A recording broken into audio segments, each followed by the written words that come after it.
420 देवरानी। एक समय की बात है, एक शहर में एक कुशल परिवार रहता था। उस परिवार में सुधा जी नाम की एक वृद्ध महिला रहती थी। सुधा जी के 2 बेटे और बहुएं थी जो उनके साथ ही रहती थी। बड़े बेटे अशोक की पत्नी नम्रता संस्कारी और सर्वगुण संपन्न थी। वहीं छोटे बेटे की पत्नी अनाया चालाक और बहुत तेज तर्रार थी।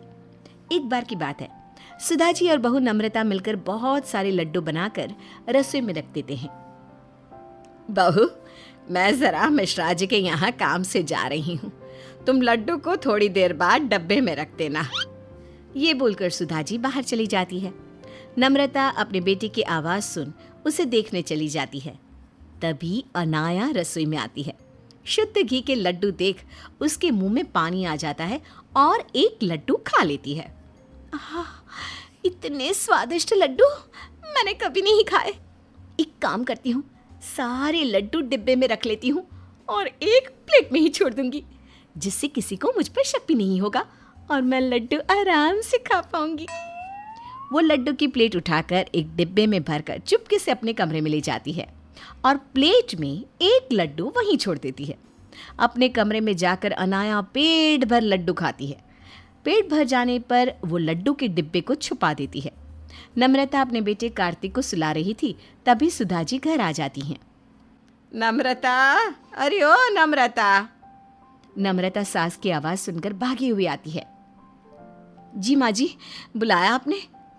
बेटा ज़रा चाय बना देना और हाँ, लड्डू भी ले आना, 1-2 खा लूँगी। नम्रता रसोई में जाती है और लड्डू का खाली प्लेट देखकर चौंक जाती है।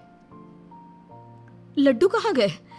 मैंने तो डिब्बे में भी नहीं रखे। प्लेट में तो एक ही लड्डू है। अभी माँ को बताती हूँ। नम्रता सुधा जी को जाकर बात बताती है। माँ जी, लड्डू रसोई में नहीं है, मैंने वहीं रखे थे पर अब नहीं है। क्या? लड्डू तो तेरे सामने ही बनाए थे, फिर कहाँ गए?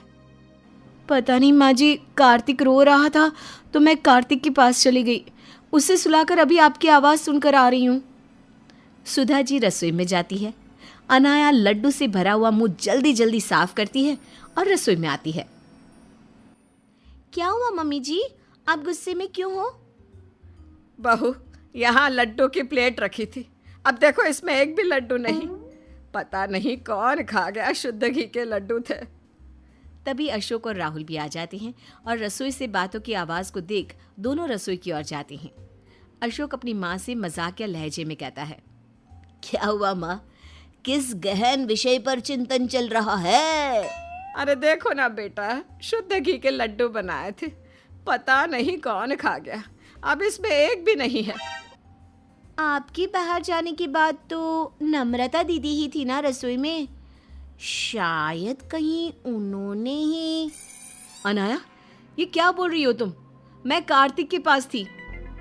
सुधा जी और घर के सभी सदस्य अनाया की बात पर विश्वास कर लेते हैं और नम्रता के खिलाफ हो जाते हैं। सभी नम्रता को खूब सुनाते हैं तो वो रोने लगती है। अनाया बहुत खुश होती है। वो खुद से कहती है, इन लोगों को बेवकूफ़ बनाना कितना आसान है। कुछ दिनों बाद सुधा जी काजू और बादाम का डिब्बा खरीद कर लाती हैं। ये ले बहू, इसे संभाल कर रख दे। सुधा जी ये कहकर वहाँ से चली जाती है। नम्रता काजू बादाम के डिब्बे को अलमारी में रख देती है। अनाया काजू बादाम का डिब्बा देख लेती है और रोज मुट्ठी भरकर खूब काजू बादाम खाती है। काजू बादाम तो एक ही हफ्ते में हो गए खत्म। अरे नम्रता, तुझे काजू बादाम ला कर दिए थे, तू तो दिखा भी नहीं रही कि कहाँ रख दिए। हमें भी दिखा दे, हम भी दर्शन कर लेंगे, या मंदिर में रख कर पूजा करेगी तू? जी माँ जी, अलमारी में रखे हैं, अभी लेकर आती हूँ।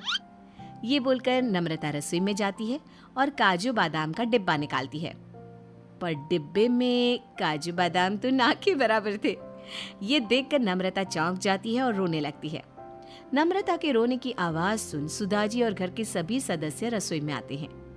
नम्रता को रोता देख सुधा जी बोलती है, अरे क्या हुआ, रो क्यों रही है? माँ जी, काजू बादाम यहीं रखे थे, पता नहीं कहाँ गए। क्या? 4 दिन पहले ही तो लाई थी काजू बादाम का डिब्बा, और खत्म भी हो गया। अनाया अपनी चोरी छुपाने के लिए फिर से नम्रता पर इल्ज़ाम लगा देती है और कहती है, नम्रता दी, खाने का मन था तो खाइए, लेकिन ऐसे चोरी करना ठीक नहीं है दीदी। पता नहीं इस घर में क्या हो रहा है, खाने की भी चोरी। अरे बहू, थोड़ा बहुत दूसरों को भी चखा दिया करो, इस घर में और भी लोग रहते हैं। ये बोलकर सब चले जाते हैं और नम्रता रोने लगती है। कुछ दिनों बाद अनाया की दोस्त रिया का फ़ोन आता है। हेलो अनाया, कैसी हो? मैं ठीक हूँ, तुम बताओ, इतने दिनों बाद कॉल किया। हाँ, घर के काम में ना बिजी रहती हूँ। चलो ना, हम दोनों कल मिलते हैं, शॉपिंग करेंगे, खाएंगे पिएंगे। अच्छा ठीक है, कल मिलते हैं। वैसे भी शादी को 2 महीने हो गए, कहीं घूमने भी नहीं गई मैं। राहुल को तो टाइम ही नहीं मिलता। ठीक है ना, तो कल मिलते हैं, तो तैयार है ना? अनाया खुद से कहती है, मैंने रिया को हाँ तो बोल दिया, पर पैसे कहाँ से लाऊंगी? बाहर जाने का मतलब पैसों का खर्च होना।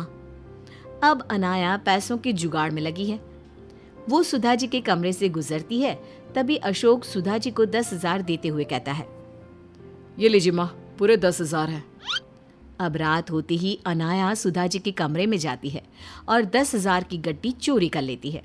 सुबह होते ही अशोक 10,000 सुधा जी से मांगता है। माँ, वो 10,000 दिए थे ना, वो देना ना, दोस्त को वापस देने हैं, वो लेने आ रहा है। सुधा जी कमरे में पैसे लेने जाती है। जैसे ही अलमारी खुलती है तो पैसे कहीं नहीं मिलते। सुधा जी चिल्लाती हैं। चिल्लाने की आवाज़ सुन घर के सभी सदस्य सुधा जी के कमरे में जाते हैं। क्या हुआ माँ, अब चिल्ला क्यों रही हो और इतनी घबराई हुई क्यों हो? मैंने कल यहीं 10,000 रखे थे, अब नहीं है, पता नहीं कहाँ चले गए। नहीं है मतलब?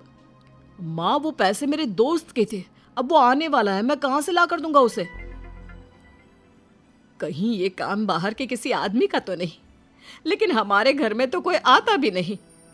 हाँ माँ, आप सही कह रही हैं, अब मैं पुलिस को ही बुलाता हूँ। हाँ, यही ठीक रहेगा, हमारे घर में कुछ ना कुछ चोरी हो रहा है। अब ये पैसे भी चले गए, तो बुला ले बेटा पुलिस को। पुलिस का नाम सुनते ही अनाया घबरा जाती है। अशोक का दोस्त पैसे लेने आता है। ये देखकर नम्रता जल्दी से अपने कमरे में जाती है और अपने बचाए हुए पैसे लाकर अशोक को दे देती है। नम्रता के पास 10,000 देखकर सब नम्रता पर शक करने लगते हैं। ये पैसे कहाँ से आए तुम्हारे पास बहू? माँ जी, ये मेरे बचत किए हुए पैसे हैं। बचत किए हुए या फिर चुराए हुए? देख बहू, सच बता दे। अनाया की जान में जान आती है। वो भी नम्रता को कहने लगती है, नम्रता दी, अब तो इसकी भी चोरी की हद हो गई, अपने ही घर में चोरी। दीदी, आपको ये बातें शोभा नहीं देती। तभी पुलिस आ जाती है। पुलिस को देख अनाया घबरा जाती है। पुलिस नम्रता से पूछताछ करती है और नम्रता बेगुनाह साबित होती है। फिर पुलिस जब घर की तलाशी लेती है, एक ही कमरे की तलाशी, अनाया पूरी तरह से घबरा जाती है, क्योंकि अब पुलिस अनाया के कमरे की तलाशी ले रही है। पुलिस को नोट की गड्डी अलमारी में कपड़े के नीचे रखी मिल जाती है, साथ में काजू बादाम का डिब्बा और 1-2 लड्डू भी। सब चौंक जाते हैं। अनाया फूट फूट कर रोने लगती है।